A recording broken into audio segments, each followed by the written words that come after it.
I'm Barbara Field with Writing Life Stories. Here's tip number 9. Why is writing by hand so important? Why don't I want you to write by computer or type by computer?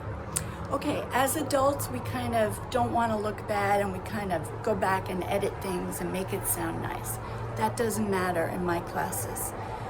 Also, there have been studies at Stanford and other places that show that not only do students have better recall when they take notes and they write by hand, but there are also famous authors who only write by hand, and there is some sort of mind-body connection between your mental faculties and your body when you write. It helps you access your memories, and it's just a great way to do it. That said, if you have difficulty, use the computer, but I prefer you write by hand.